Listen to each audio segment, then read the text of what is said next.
한국경제TV 생생한 실전 투자 정보 와우퀴.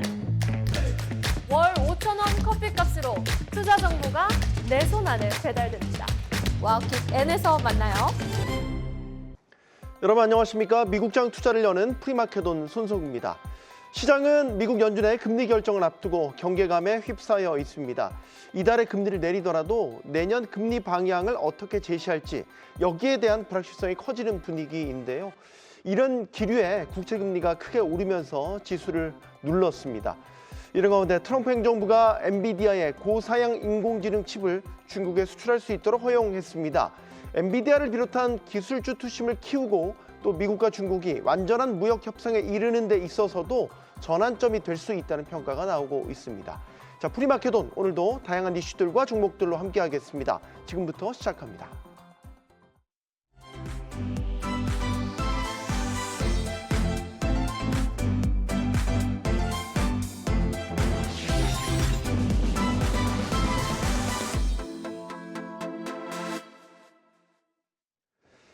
네, 미국 연준의 FOMC라는 빅 이벤트를 앞두고 있는데요. 금리 인하에 대한 분위기는 기정사실화되고 있지만 여전히 불안감이 남는 건 앞으로의 금리 방향은 예측하기가 쉽지 않다는 거죠. 파월의 입에서 혹은 연준 위원들 사이에서 어떤 의견들이 이제 표출될 것인가, 이 부분들이 지금 시장의 관심을 모으고 있습니다. 일단 위원들 사이에서도 의견이 여러 갈래로 갈리고 있다는 것도 지금 불안감을 올리고 있는 요인인 것 같아요. 네, 일단 뭐 저도 그것 때문이다라고 좀 보긴 어렵지만 그래도 서로 엇갈리는 의견이 나오고 있다는 부분은 투자하는 입장에서는 미리 좀 체크를 해보실 좀 필요는 있을 것 같은데, 사실 나스닥 지수를 포함해서 미국의 3대 지수가 12월 달에 금리 인하할 가능성이 높다는 것을 미리 인지를 하고 먼저 선반영된 부분도 저는 있다 생각을 합니다. 그러다 보니 막상 이제 FOMC를 코앞에 두고 그에 따른 경계감 물량이 나왔다라는 것을 우리가 확대 해석할 필요는 없지 않겠는가라는 생각이 들고 있고요.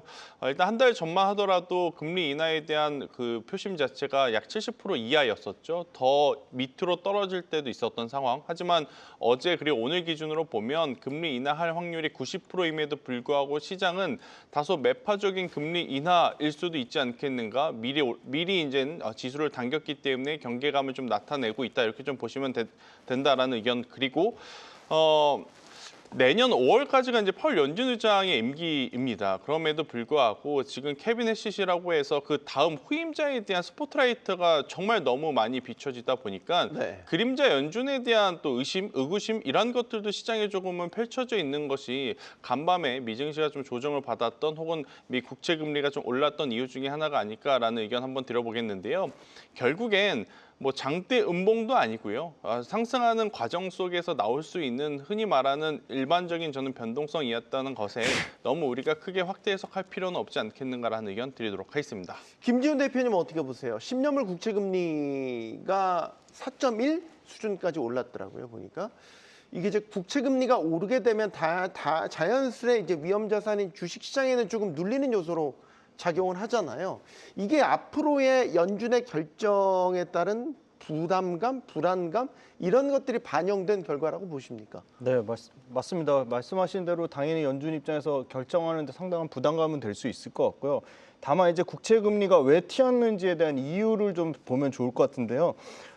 주변 금리, 그러니까 ECB에서 지금 유럽 중앙은행에서 이사벨 슈나이더 ECB 집행의사가 우리도 기준금리 인상 가능성을 시사했습니다. 유럽의 ECB와 그리고 일본의 중앙은행 BOJ가 기준금리 인상 가능성을 시사하면서 당연히 전반적인 글로벌 국채금리의 상승세를 나타냈다는 거고요.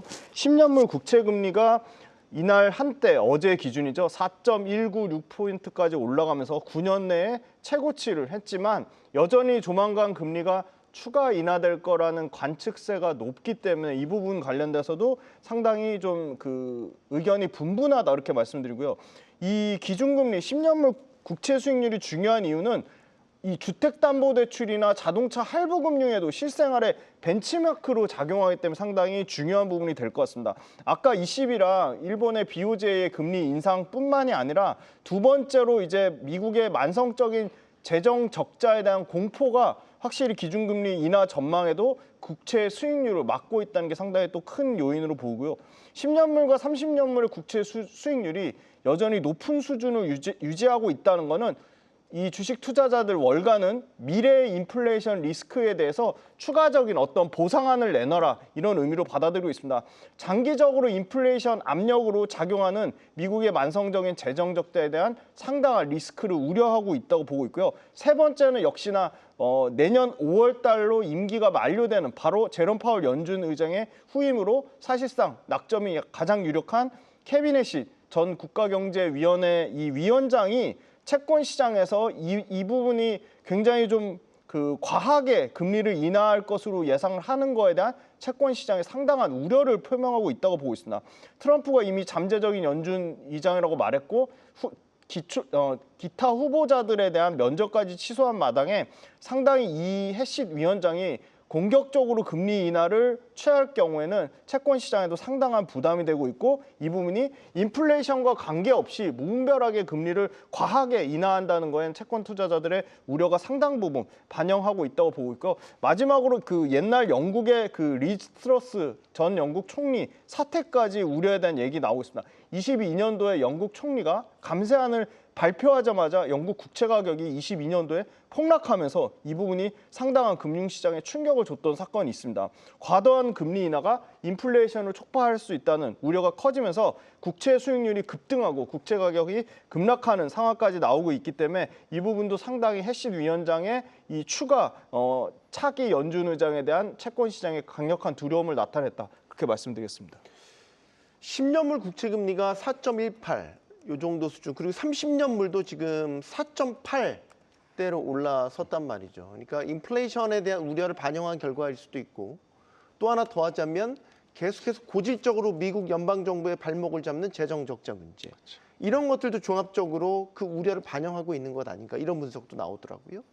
지금 증시는 지금뿐만 아니라 역사적으로 언제나 호재와 악재를 항상 같이 가져가고 있는 상황이죠. 일단은 지난 3분기 내내 사실 악재보다는 호재에 조금 더 집중한 편성됐던 수급 흐름이 나왔다면 사실 이제 4분기에는 지수도 그렇고 종목군들도 굉장히 많이 올라왔고 특히나 금리에 또 민감하게 반응할 수 있는 투자의 기간이 길거나 투자금이 압도적으로 높다고 볼 수 있는 AI와 데이터 산업, 여기에 에너지 산업들이 정말 민감하게 또 반응을 할 수밖에 없는 현재 시점이다 보니까 연준도 굉장히 신중하게 또 접근할 수밖에 없는 상황. 그러다 보니까 고점에서 일정 부분의 경계감들이 나오는 부분은 우리 투자자분들이 저는 어느 정도는 감내해야 된다라고 좀 말씀드릴 수 있을 것 같고요.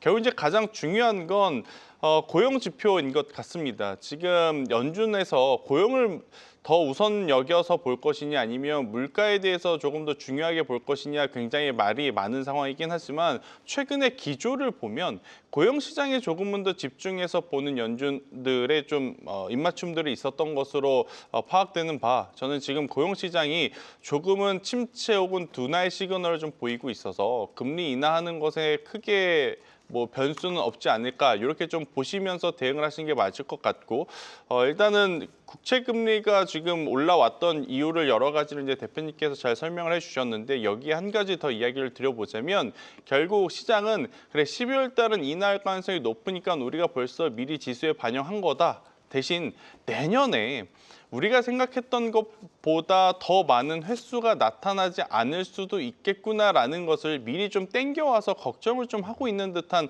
모습들도 좀 있어서 이 부분은 좀 참고를 하시며 매매 전략에 좀 녹여내셔야 되지 않겠나라는 의견 드리겠습니다. 생각해 보면 금리를 내릴 거라는 게 시장 내에서 거의 기정사실화돼 가고 있고, 케빈 해시라는 금리 인하 옹호론자가 다음 차기 의장으로 지명되고, 그런데도 시장 금리는 여기에 이제 반대로 가고 있다라는 거잖아요. 그러면 연준의 통화 정책의 어떤 힘, 지배력, 시장 금리를 지배하는 지배력, 이런 것들이 점차 약해지고 있는 것 아닌가, 이런 의구심도 들어요. 네, 맞습니다. 이 연준 관련돼서 12월 달에 앞선 프로젝트, 그러니까 소위 말하는 금리 인하에 대한 확실한 이제 88%까지 올라오면서 그런 부분이 있지만, 연준이 예상하는 미국의 물가 상승률 전망치가 2년 전부터 목표치 2% 도달 시기를 2026년에 달성할 거라고 예상을 했는데, 지금의 추세로 봤을 때는 2026년은 커녕 28년 정도로 예상이 되고 있습니다. 2년 정도 늦춰지면서 장기로 나오고 있고요. 미국의 정책금리 수준에 대한 응답치도 9월 달에 2.9에서 올해 9월 달에 3.0으로 더 올라가면서 연준 이사들의 물가에 대한 걱정이 상당히 크다. 금리를 더 낮출 생각이 없어 보이는 의견도 5명 이상 정도가 되는 것으로 보고 있습니다. 그러니까 미국 인플레이션에 영향을 주고 있다는 사실이 대표적으로 이제 관세 관련된 부분이 아직까지 충분히 물가에 전가되지 않았다고 합니다. 그러니까 트럼프는 관세에 대한 우려가 상당히 제한적이라고 하고 있지만 실제 미국의 수입 업체들 그리고 수출 업체들 역시도 이 부과한 관세가 미국 정부의 굉장히 큰 조세 수입으로 잡히고 있는데 이 부분도 상당 부분 해소될 가능성이 있고 이 관세 관련된 부분도 상당히 소비자한테 판매를 전가한 왜냐하면 정확한 수출 금액에 대한 관세가 정해지지 않았고 가장 큰 이 대중 수출국에 대해서도 불확실성한 부분이 너무 많고 2분기부터 여전히 미국의 소매 업체들의 상당 부분 영업이익률이 큰 폭으로 떨어지면서 이런 부분이 실질적인 소비 지표에서 여러 가지 경기 지표에서 나타난다는 게 상당한 부담감을 갖고 있고 그 관세 부과에 대한 부분과 이 재정학적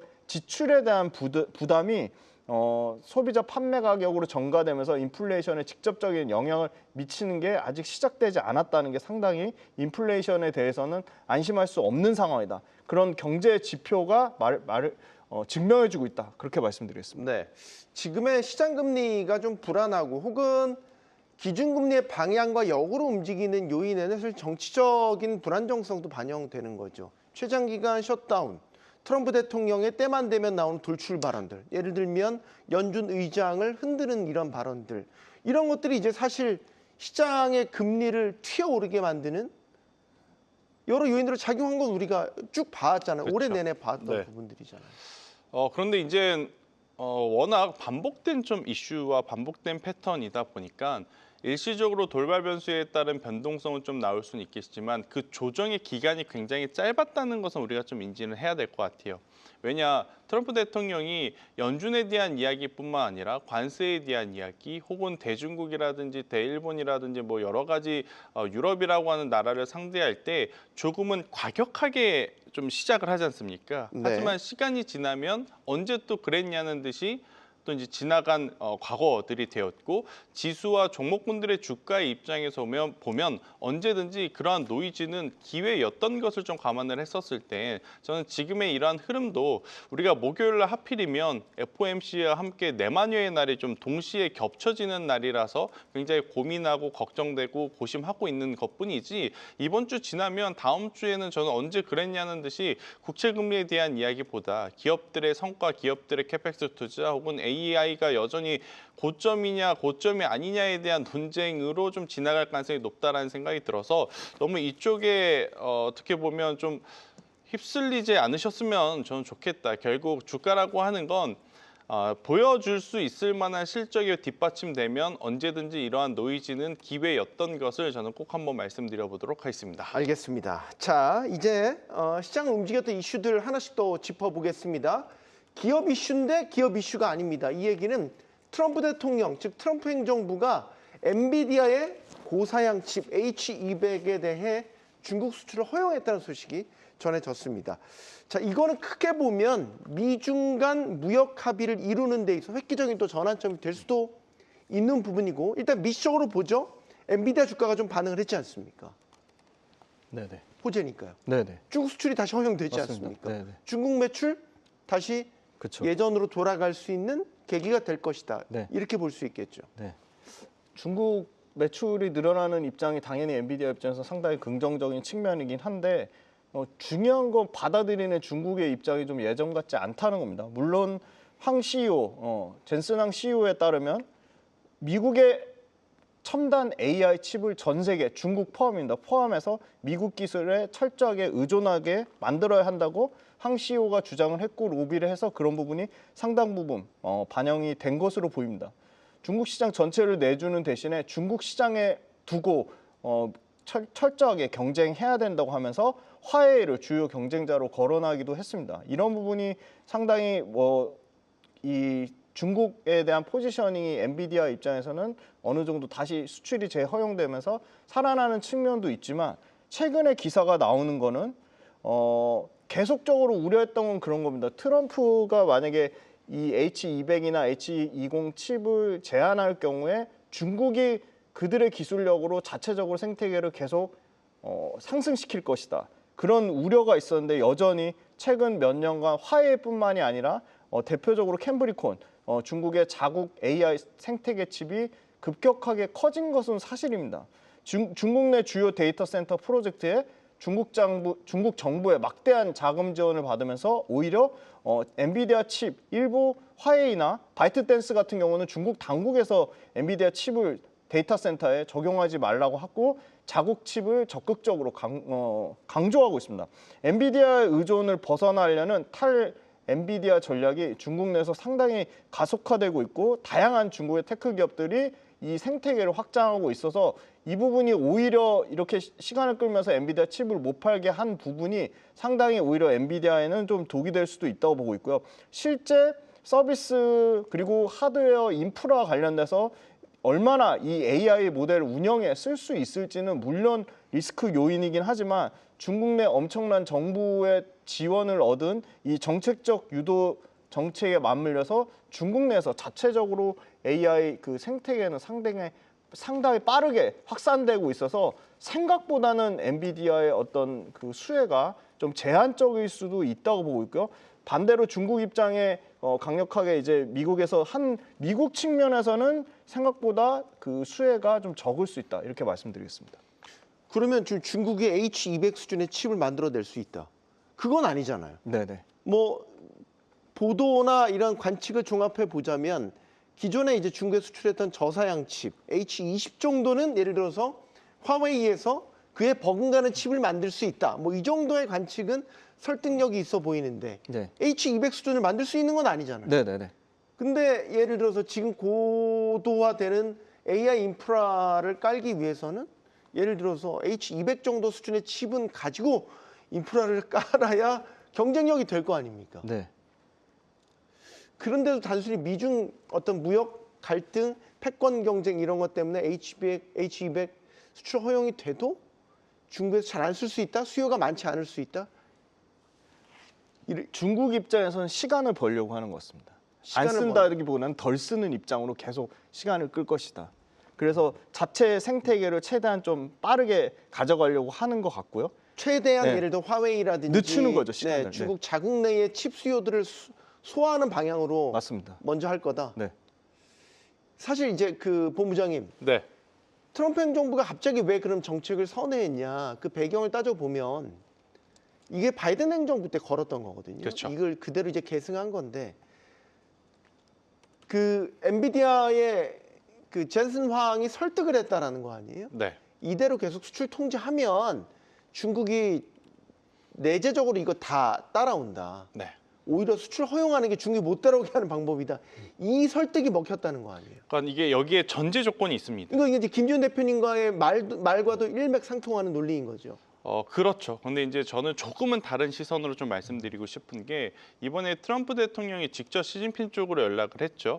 그러니까 이 미국의 국가안보 조건 하에 수출을 허용하겠다라는 게 포인트예요. 그게 뭐냐면 이제 통제로 유리한 입장에 서서 언제든지 통제를 안 할 수도 있겠다라는 뉘앙스도 같이 조금 내포한 것이 아닌가라는 생각이 듭니다. 이걸 통해서 그럼 미국은 무엇을 얻고자 하는 거냐면 중국의 미국 의존도를 높이겠다라는 게 포인트일 것 같고 중국은 또 반대로 미국의 의존도를 빠르게 높이고 싶지 않다라는 김지훈 대표님의 생각도 저는 갖고 있다고 생각을 합니다. 하지만 여러분들도 아시다시피 지금 AI 산업은 초격차 산업이기 때문에 과연 중국의 그 전략이 먹혀들까에 대한 고민은 저도 좀 하고 있는 상황인 것 같아요. 지금 여기저기서 투자의 속도를 빠르게 혹은 투자의 규모를 더 크게 하지 않으면 도태되고 있는 상황 속에 과연 자국 기업들을 살리기 위해서 H200을 줬는데도 불구하고 H200을 쓰지 않을까? 저는 이거에 대해서는 약간 좀 결이 다른 상황이 아닐까라는 생각이 드는데 결국엔 어찌되었든 포인트는 이거죠.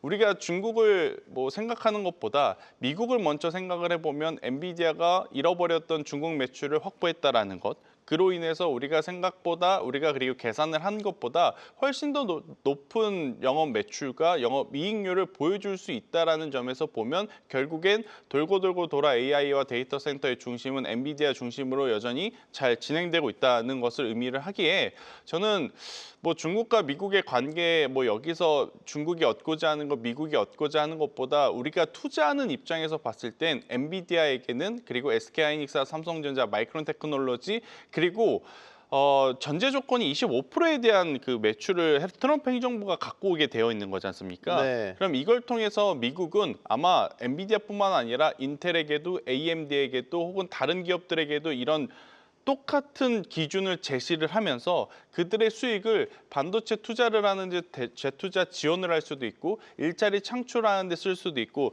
여러 가지 다방면으로 저는 실보다는 득이 훨씬 많은 상황이라 미국 입장에서는 굉장히 좋은 흐름들 그리고 그로 인해서 낙수 효과를 받는 우리가 좋아하는 엔비디아라든지 SK하이닉스, 삼성전자에게는 충분히 긍정적인 뉴스로 받아들이는 게 맞다는 의견을 드려보도록 하겠습니다. 자, 우린 증시 프로그램이니까 시장은 어떻게 반응할까? 당장 저는 오늘 기술주, 필라델피아 반도체 지수 어떻게 나올까 궁금해요. 간밤에는 사실 절반 정도만 반영됐다고 봐야 되죠.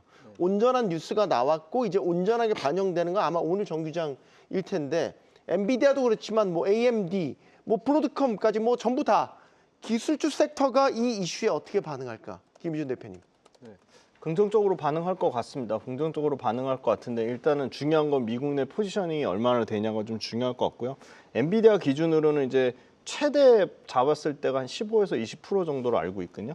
나머지 이제 AMD나 말씀하신 다른 AI 인프라 기업들이 중국 내 뭐 최소 두 자릿수 이상의 매출 포지셔닝이 차지하고 있다면 상당 부분 그 부분이 긍정적인 영향을 미칠 것으로 보고 있습니다. AI 생태계 관련돼서는 사실은 그 밑단에 더 앞단이죠. 그러니까 소위 말하는 뭐 엔비디아와 협력을 맺었던 시놉시스나 케이던스 디자인스 시스템 그리고 특히나 장비 업체인 뭐 램 리서치, 도쿄 일렉트론, 어플라이드 머티리얼즈 이런 기업들은 많게는 상당히 중국에 대한 포지셔닝이 40% 이상 그 크게 차지하고 있거든요. 그러면 더 앞단에 있는 밸류체인 업체들, 그러니까 직접적인 엔비디아도 수혜주지만 그 앞단에 있는 회사들이 조금 더 크게 수혜를 받을 것으로 보고 있고 실적에는 상당히 긍정적인 영향을 미칠 것으로 보고 있습니다. 네, 요거는 같은 질문을 본부장님께도 좀 답을 구하도록 하겠습니다. 저도 충분히 기술주들은 이제 긍정적인 흐름을 받을 가능성이 높다. 대신에 이제 우리나라도 오늘 SK하이닉스랑 삼성전자 기대 엄청나게 많이 했는데 맞아, 약간 또 기 빠졌죠? 힘 빠진 것처럼 미국도 선반영에 따른 차익이라든지 아직까지 목요일날 굉장히 큰 이벤트를 앞두고 있다 보니까 무조건적으로 좋다고 볼 수는 없을 것 같아요. 하지만 여러분들이 잊지 말아야 될 건 뭐냐면 지금 호퍼 제품입니다. H200은 대표적으로. H200에는 그러니까 H20에는 HBM3가 들어가고요. H200에는 HBM3E가 들어간다라는 거죠. 그러면 결국 H20보다 H200은 판가 기준으로 보더라도 최소 60% 정도 더 프리미엄이 붙어 있는 상황이라는 겁니다. 이러한 제품이 중국으로 넘어간다는 것은 엔비디아 입장에도 그리고 엔비디아의 HBM을 납품하는 마이크론 테크놀로지, 삼성전자, SK하이닉스에게도 굉장히 큰 규모의 실적적인 부분에 도움을 받아볼 수 있는 상황이라 만약 여러 가지 이슈로 그러니까 제가 이야기 드리는 여러 가지 이슈 중에 가장 또 일반적인 건 선반영에 따른 조정이 나오게 된다면 그 조정에 오늘 이거 왜 빠져요? 이거 손절해야 되나요? 이거를 뭐 어떻게 해야 되나요? 고민할 게 아니라 결국 실적이 더 증가한다라는 측면에서 보면 여전히 AI와 데이터 센터의 조정 그리고 관련주들에 대한 조정은 우리가 이용해 볼 필요는 있지 않겠는가로 정리 한번 드리도록 하겠습니다. 네. 자, 이 이슈도 한번 짚어볼까요? 최근에 러시아, 우크라이나 종전 가능성이 부각됐는데 조금 시간을 끄는 분위기인 것 같습니다. 뭐 트럼프 대통령의 말에 의하면 젤렌스키 우크라이나 대통령이 종전안을 안 읽어서 실망했다. 뭐 이제 이런 이야기도 나오고 방산주가 그러니까 그런 소식이 나오면 또 방산주가 막 올랐다가 왔다 갔다 해요. 확고하게 매듭을 짓지는 못하고 있고 이런 가운데 태국이랑 캄보디아가 최근에 또 국경에서 충돌이 있었단 말이죠. 그러니까 곳곳에서 아직까지는 지정학적 리스크가 계속해서 잊을만 하면 또 불거지고 잊을만 하면 불거지고 이게 반복되고 있거든요. 어떻게 보십니까? 이 지정학적 리스크가 좀 더 확대되면 사실 매크로 경제에도 영향을 주거든요. 유가라든지 성장률이라든지 이런 부분 말이죠. 예전에 러시아, 우크라이나만큼 다시 위기감이 고조될 가능성 있다고 보시는지요? 김지훈 대표님. 네, 우크라이나랑 유럽 주요국 정상들이 이제 그 안전보장 방안에 대해서 논의하고 종전계획 발표를 하지만 여전히 영토 문제에 관련돼서는 합의점을 찾고 있지 못하고 있습니다. 물론 평화 협상 타결이 단기간 내에 이루어지기는 어려울 것으로 보고 있지만 역시나 트럼프가 원하는 건 상당히 지정학적 분쟁이 종식되길 원하고 있기 때문에 이 부분 관련돼서 시간은 트럼프 행정부 주도로 고안한 평화안이 이 회의의 주요 의제였습니다. 물론 우크라이나 측 의견까지 더 신중하게 반영하는 측면이 있고요. 이 주요 쟁점, 이 회의의 우크라이나 안보 관련된 주요 회의의 쟁점은 안전보장 못지않게 러시아를 강하게 압박하는 러시아 동결 자산 활용에 초점이 맞춰지고 있습니다. 그래서 생각보다 러시아가 강하게 버틸 수 있을 거에 대해서는 상당히 경제적인 압박으로 인해서 회의적으로 보고 있고요. 젤렌스키 대통령 역시도 미국의 평화안에 대해서 거의 마무리 단계에 있다. 그래서 핵심 부분은 아직 결정이 확정된 부분이 적긴 하지만 미국이 안보를 보장하길 원하고 있고 가장 강력한 보장은 미국으로부터 나오고 있으며 그 보장이 법적 구속력을 갖고 있기 때문에 미국 의회에서 통과가 상당히 유력하다. 그래서 말씀하신 부분이 상당히 변동성을 키우는 요인이 될 수도 있고 노이즈는 될 수도 있겠지만 결국은 지정학적 이슈 관련돼서는 단기적인 부분에 그칠 것으로 보고 있습니다. 알겠습니다. 자, 오늘 체크 포인트도 좀 짚어보죠. 실적 발표가 아직 남아 있죠. 네, 일단 뭐 실적 발표가 거의 이제 끝까지 다다라긴 했지만 네. 그래도 몇 가지의 중요 기업의 실적이 지금 남아 있습니다. 오늘 기준으로 보면 오토존이라고 하는 기업의 실적이 준비가 되어 있는데요.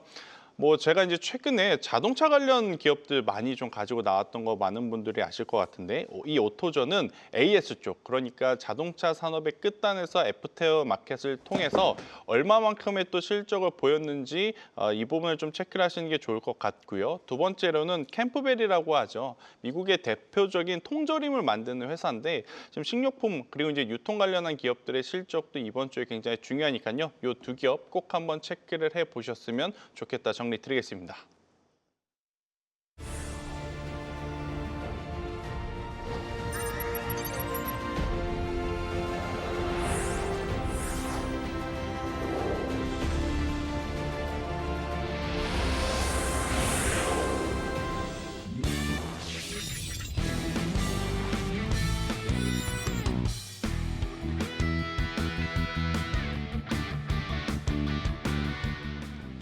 네, 이제 미국 연준의 금리 인하가 가시화되면 또 이에 따른 성장주 수혜가 예상되기도 합니다. 이런 금리 인하 수혜 또 각종 모멘텀들이 결합된 그런 종목들을 찾아보는 시간 마련했습니다. 자, 한 종목씩 알아보겠습니다. 오늘 김태선 본부장부터 시작을 해보죠. 첫 번째 종목 카바나입니다. 이거는 중고차 네. 온라인 기반의 중고차 판매 업체로 네. 알려져 있죠. 일단 네. 기업 소개를 간략하게 해주실까요? 그러니까 온라인 중고차 판매 이걸로 그냥 끝납니다. 아, 끝납니까? 네, 이걸로 끝나는데 네. 왜 뭐 신선한 사업은 아닌데 갑자기 이제 현재 시점에서 가지고 왔느냐. 지금 시장은 AI와 데이터 센터 혹은 다른 기술주들, 로봇주들을 위주로 우리가 봐야 되지 않느냐. 그런데 왜 너는 하필 완성 자동차 부품도 아니라 중고차 관련 기업을 가지고 왔느냐라고 보면 지금 사실 카바나라고 하는 기업의 가장 큰 경쟁사는 카맥스라고 하는 기업이 있습니다. 카맥스. 네. 여러분들이 흔히 이제 미국 계열의 영화를 보다 보면 중고차사로 주인공들이 가게 되잖아요. 그러면 굉장히 많은 차들이 이제 주차되어 있고 쫙 펼쳐져 있잖아요. 그것을 가서 직접 열어보고 타보고 또 딜러와 이야기하는 장면들을 좀 보셨을 것 같은데 네. 그거에 이제 시장 점유율 90%를 가지고 있는 기업이 바로 카맥스인데 그럼 카맥스를 사야지. 왜 그렇죠. 카바나예요? 제가 이제 그걸 설명하고 싶습니다. 네. 카맥스와 카바나의 최근 약 3개월째 주가의 방향성은 아예 다릅니다. 카맥스는 우하향, 카바나 같은 경우에는 우상향을 하는데 아니 똑같이 중고차 사업을 한다는데 왜 카맥스는 그리고 시장의 점유율을 90%나 가지고 있는데 우하향하며 카바나는 왜 우상향을 하느냐? 즉 카맥스의 가장 큰 단점은 뭐냐? 오프라인 매장을 갖고 있다라는 겁니다. 이게 유지 비용이 엄청나게 들어간다라는 것이고 여러분들이 만약 중고차 매장에 갔어요. 평수는 엄청나게 넓은데 중고차가 몇 대 없다고 가정을 해봅시다. 그러면 사고 싶어서 갔다가 또 사고 싶은 마음이 확 사그라들잖아요. 그러다 보니까 카맥스는 기존에 엄청나게 넓혀 놓은 이 오프라인 매장에 차를 가득 채워 넣어야 되다 보니까 재고 자산에 대한 부담이 높아지는 거예요. 근데 여기에 차가 잘 팔리면 크게 문제가 안 되거든요. 네. 그런데 차량의 판매량도 경쟁사가 많아지다 보니까 그리고 카바나처럼 독보적인 장점을 가지고 있는 기업들이 성장을 하니까 약간 시장에서 도태될 수밖에 없는 상황이고 카바나 같은 경우에는 크게 지금 두 가지의 힘을 주고 있습니다. 오프라인 매장이 없어요. 지금 여러분들이 보는 게 카맥스라고 하는 기업의 주가고요. 제가 앞으로 지금 보여드릴 기업은 이제 카바나인데 확실히 지금 방향성이 다르다라는 것을 느끼실 겁니다. 이게 카바나예요? 이게 카바나입니다. 어우, 앞서 네. 이제 보여드렸던 이게 즉 카맥스이고 똑같은 딱 업을 확연히, 하는데 네, 드러나네요. 그렇죠. 하나는 상승을 하고 하나는 지금 우회한 곡선을 그리고 지는 있는데 해 뜨는 해. 그쵸. 딱 구분이 되네요. 그렇게 좀 표현을 드리는 게 맞을 것 같습니다. 그러면 이제 카바나의 장점은 뭐냐면 일단 오프라인 매장이 없습니다. 오프라인 매장이 없기 때문에 상대적으로 카맥스보다 유지 비용 들어가는 고정비가 좀 적게 들겠네요. 적게 들어간다라는 네. 거죠. 그만큼 영업이익률로 마진을 취할 수 있는 거고 네. 그러면 도대체 어떤 형식으로 차를 파느냐? 비대면과 여기에 오프라인 AI 플랫폼을 붙였다라는 거죠.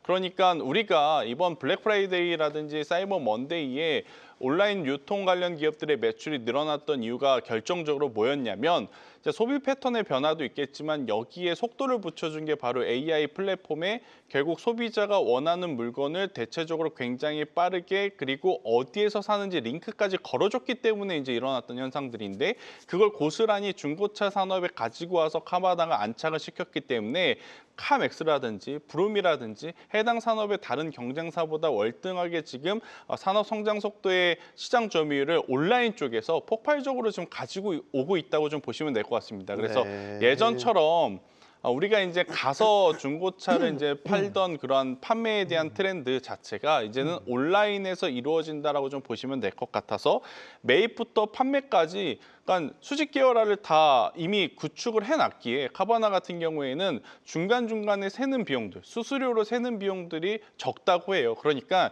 똑같은 차를 오프라인에 가서 살 때와 지금 온라인 플랫폼을 이용해서 살 때 오히려 네. 더 저렴하게 살 수 있는 게 바로 이제 카바나 플랫폼이라고 좀 보시면 될 것 같고 또 이제 관세의 여파도 좀 있었던 걸로 확인이 됩니다. 관세가 부과돼서 차량의 가격이 올라가니 신차를 사고자 하셨던 분들이 조금은 부담이 돼서 중고차 시장에 좀 많이 몰려왔던 것도 최근 2분기, 3분기 실적에 정말 직접적인 연관성이 있다고 보여지는데요. 네. 그런데 그랬다면 카맥스도 실적이 좋았어야 했고 브룸도 실적이 좋았어야 했지만 유독 카바나의 실적이 이제 빠르게 올라왔던 부분은 아무래도 이쪽으로의 고객의 수요가 몰렸기 때문이 아닌가라는 생각이 들어서 이렇게 시장의 점유율을 가져오기 시작하는 후발주자가 커져 나가게 될 때는 주가도 중간중간에 쉬어감은 있겠지만 추세가 꺾이기 전까지 오래 가는 경향이 없지 않아 있어서 저는 여러분들이 카바나 같은 경우에는 충분히 한번 지속 관찰을 해보실 필요가 있겠다고 설명을 드리고 싶습니다. 월가에서 카바나 목표 주가를 $400 이상으로 제시를 그렇죠.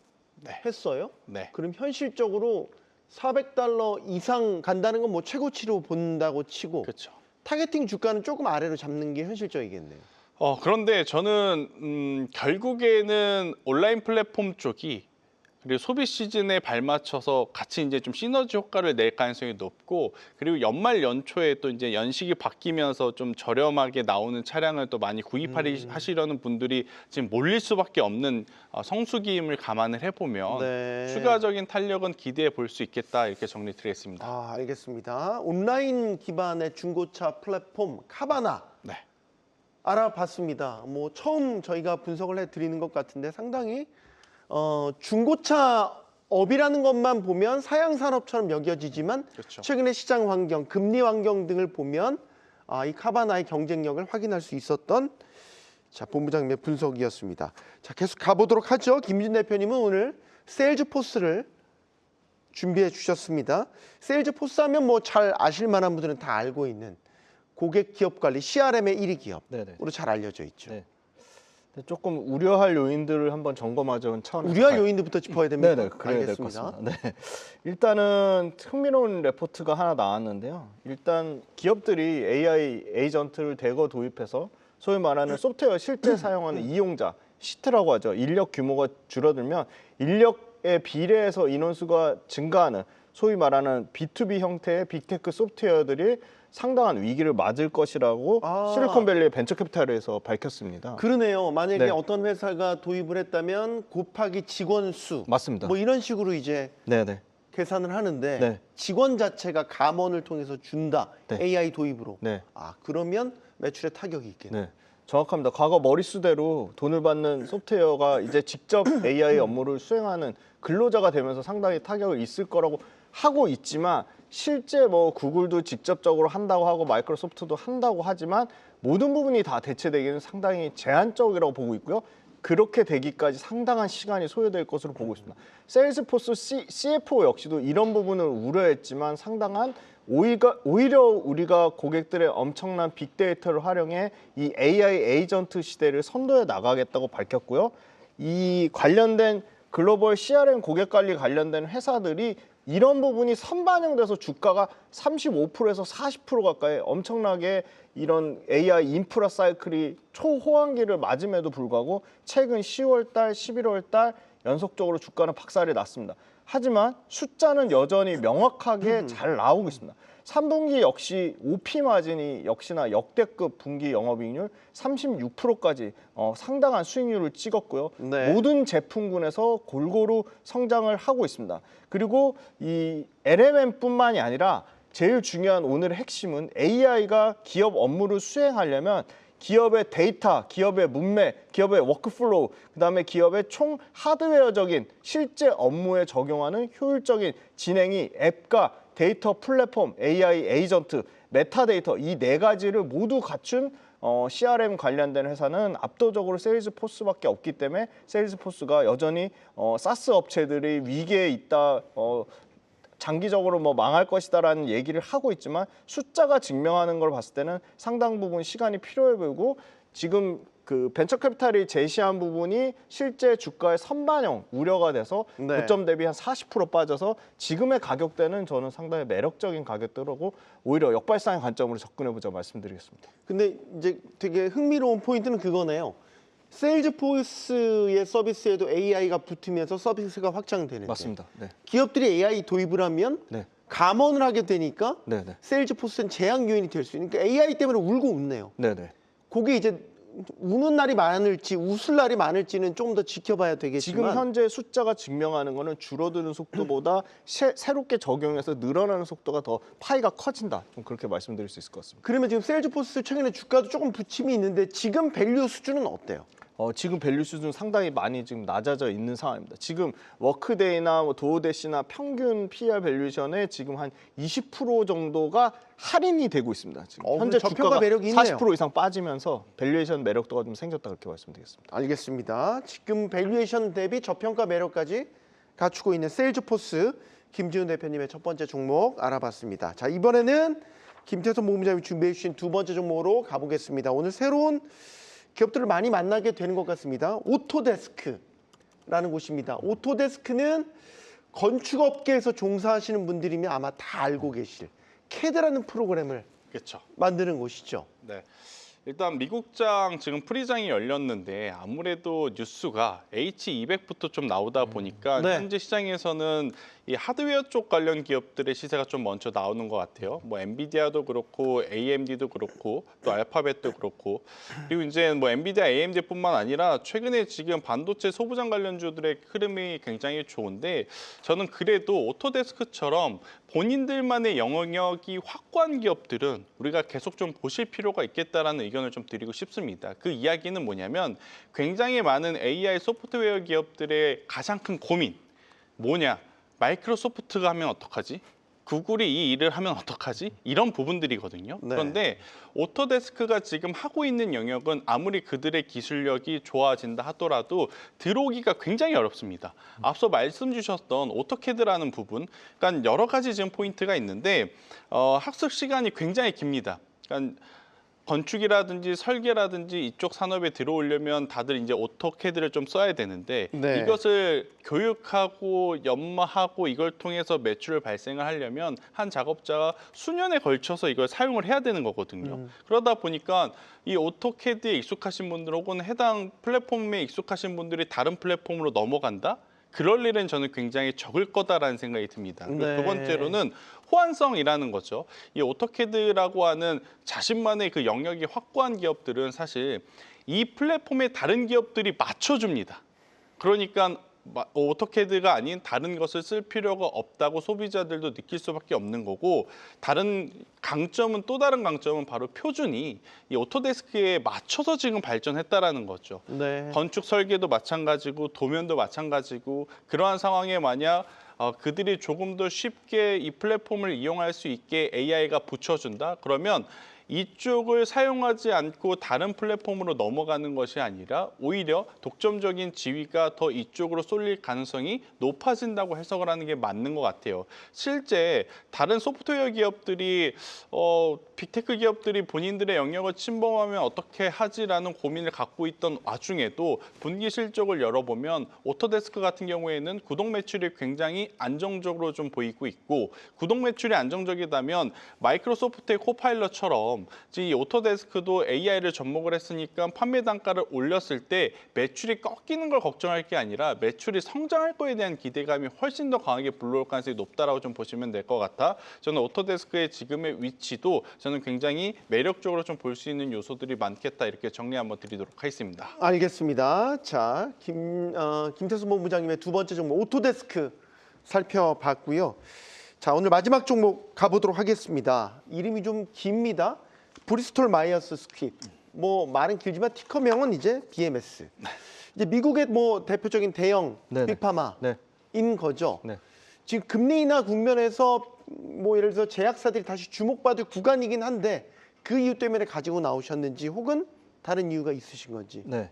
일단 매출로 글로벌 10대입니다. 최소한 10개 상위 10위 기업에 있는 글로벌 빅파마는 모두 투자 가치에 있다고 좀 말씀드리고, 포트폴리오가 전부 다 다르다. 브리스톨 마이어스 역시도 최근에 주가가 박살이 났습니다. 40% 넘게 빠졌는데요. 네. 역시나 가장 핵심 캐시카우였던 다발성 골수성 치료제 이 레블리미드가 특허가 만료되면서 판매 실적이 50% 이상 감소했습니다. 그런데 브리스톨 마이어스 스킵은 30개 이상의 포트폴리오를 갖고 있고, 이 레블리미드가 줄어든다고 해서 다른 캐시카우가 없는 게 전혀 아니다. 일단 그렇게 말씀드리고요.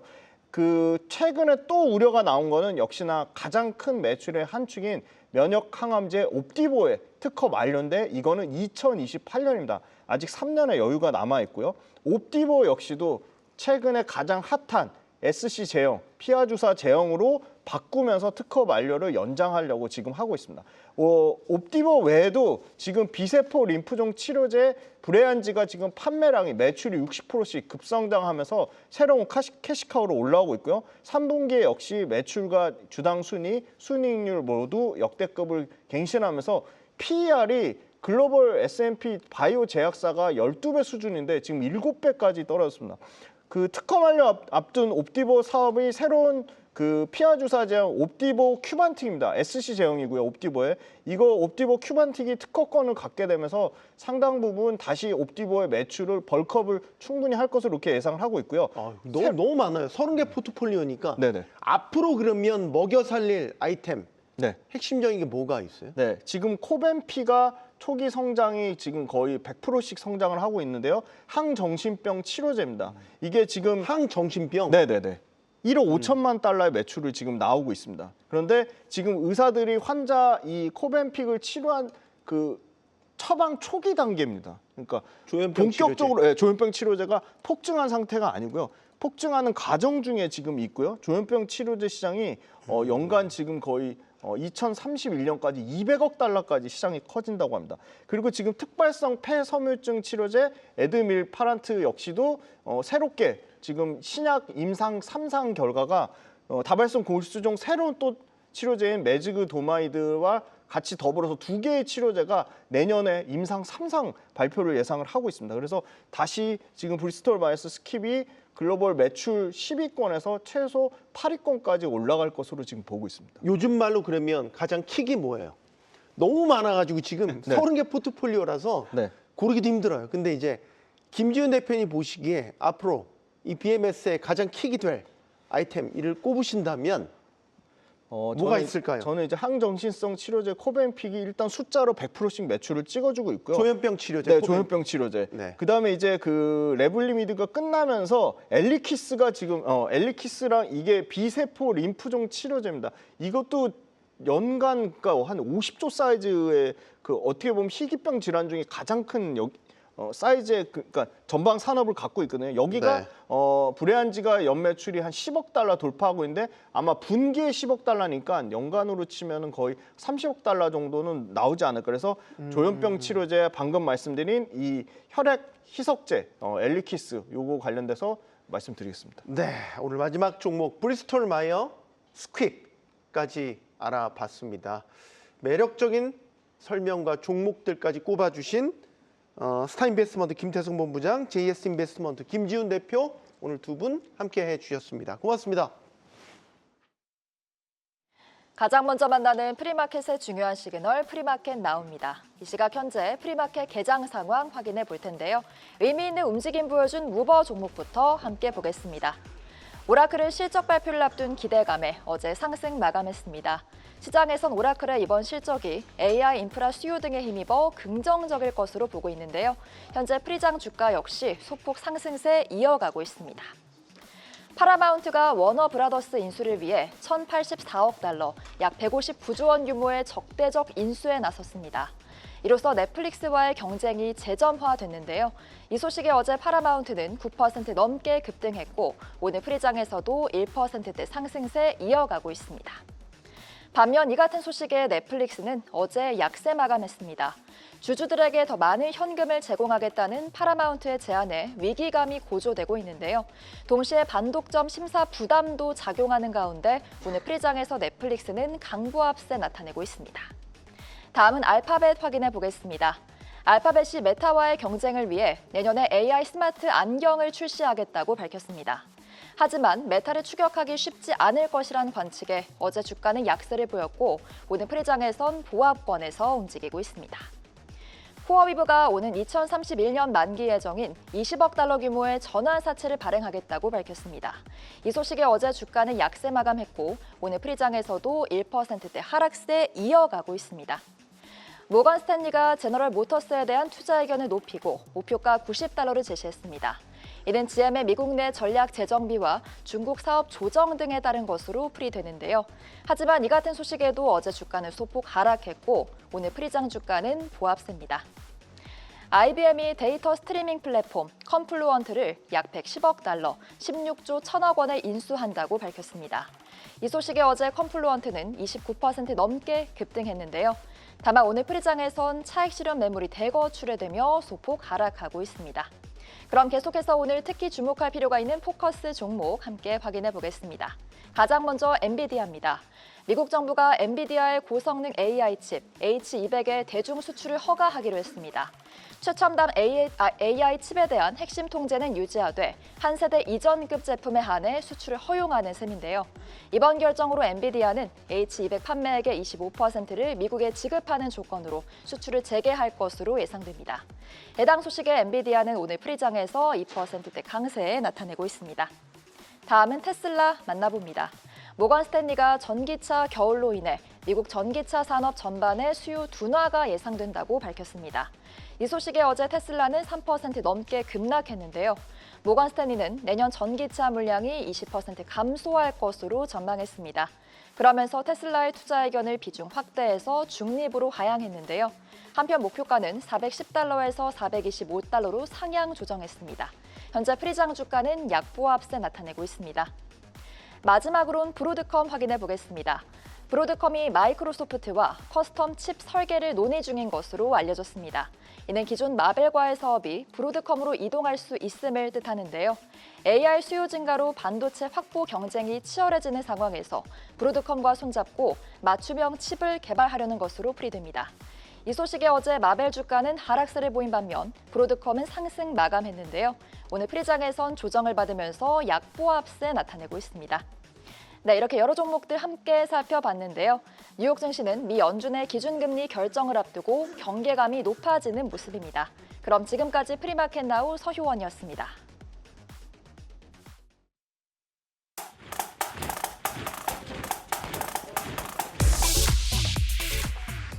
네, 오늘부터 미국 ETF 시간이 돌아왔습니다. 매주 화요일 함께해 주시는 분이죠. 하나자산운용 박현정 매니저 함께하겠습니다. 안녕하세요. 안녕하세요. 네, 최근에 미국 증시도 11월 조정을 좀 딛고 반등하는 모습이에요. ETF는 요즘에 성과 어떻습니까? 네, ETF 같은 경우에도 이제 저희가 12월부터 QT가 종료됐었고 그리고 네. 기준금리 인하 기대감이 확산이 되면서 금리에 민감하면서 또 호재가 있었던 그런 테마들이 강세를 나타냈었습니다. 그래서 네.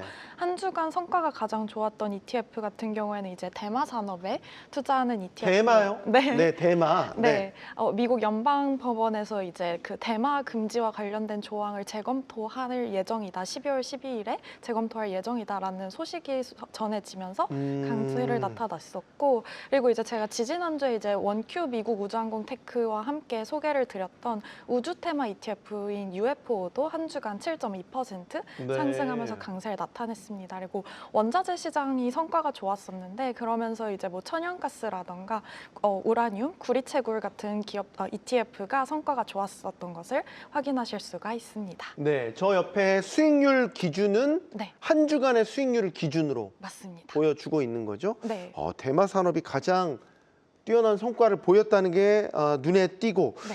또 사실 제가 눈에 띄는 거는 전반적으로 광물 산업 쪽에 대한 수익률이 괜찮다는 생각이 드네요. 네, 맞습니다. 전에 저희가 네. 구리 관련된 ETF를 다루면서 구리 가격이 오르면 주목해야 될 나라가 칠레다. 네. 그 얘기를 하신 적이 있죠. 지금도 여전히 유효한가요? 네, 맞습니다. 칠레도 여전히 이제 매력적인 대안이라고 보고 있고요. 네. 그리고 이제 이번 주에 성과가 좋았었던 구리채굴 기업 역시도 한번 살펴보실 만한 좋은 테마다라고 말씀을 드리고 있습니다. 그래서 제가 차트를 하나 가지고 와 봤는데요. 네. 구리채굴 기업 같은 경우에는 지금처럼 구리 가격이 상승을 하고 그런 국면에서 이제 마진이 개선이 됩니다. 그래서 요 파란색 실선으로 표시된 게 이제 구리 가격이고요. 그다음에 네. 이제 여기에서 AISC 비용이라고 해서 지금처럼 광산을 운영하는 데 들어가는 비용이 있습니다. 그래서 요 비용을 차감을 한 게 이제 마진인데 요 마진을 다시 한 번만 보여주시면 네.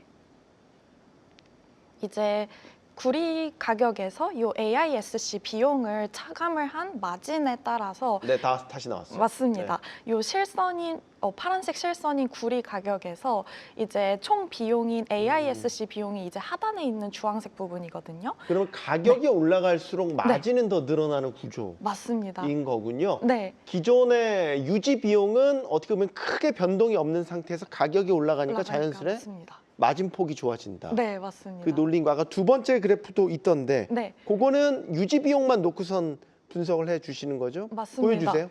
그래서 요건 이제 AISC 비용이 어떤 게 들어가는지가 나타나는 건데 뭐 임금비라던가 아니면 이제 전기료와 같은 이런 부분들이 반영이 되게 됩니다. 근데 사실 천연가스 가격이 올라가게 되면 전기비에도 들어가고 그리고 광산의 운영 비용에도 들어가게 되거든요. 네. 근데 사실 천연가스 비용 같은 경우에는 계속해서 좀 낮은 수준에서 머무르고 있기 때문에 AISC 비용이 안정적일 때 구리 가격이 올라가는 지금과 같은 국면에서 구리채굴 기업들의 마진이 개선된다라고 봐주시면 되겠습니다. 네, 자 구리채굴 기업에 대한 마진 분석을 해 주셨단 말이죠. 맞습니다. 구리 수요가 요즘 올라가니까 네. 그러면 이거는 아까 그 표대로 보면 네, 마진은 계속 올라가는 구조이다. 맞습니다. 그럼 우리는 구리채굴 기업을 담은 ETF를 한번 또 네. 살펴봐야겠죠. 맞습니다. 그래서 오늘 가지고 온 ETF는 글로벌엑스에서 운용을 하고 있는 네. 구리채굴 기업 테마 ETF이고요. 사실 보유 종목을 보면 이제 다양한 국가의 기업들을 담고 있다 보니까 저도 생소한 그런 기업들이 많이 있긴 합니다. 근데 이제 뭐 저희가 많이 알고 있는 프리모트 맥모란이라던가 아니면 글렌코어 같은 그런 종목들도 모두 담고 있고요. 그래서 이제 섹터로 봤을 때는 소재 섹터가 97% 그리고 이제 산업재 섹터가 3% 정도 구성이 되어 있고 네. 국가별로 봤을 때는 이제 캐나다가 38.7% 그리고 중국이 9.8% 미국이 9.5% 순으로 구성되어 있다라고 봐주시면 되겠습니다. 저 ETF 네. COPX, 맞습니다. 카벡스라고 부르나요? 그냥 저는 COPX라고 부르긴 합니다. 네, COPX. 되게 다양한 구리채굴 기업들을 거의 균등하게 담고 네. 있네요. 네, 맞습니다. 이게 이제 어떤 기업들이 두드러지게 확 어떤 시장을 주도한다고 하는 그런 양상은 아니다 보니까 맞습니다. 전반적으로 좀 고르게 네, 모든 기업들을 담아내고 있다는 생각이 듭니다. 맞습니다. 자, 마지막으로 구리채굴 기업 ETF COPX까지 들어봤습니다. 박현정 매니저였습니다. 고맙습니다. 감사합니다.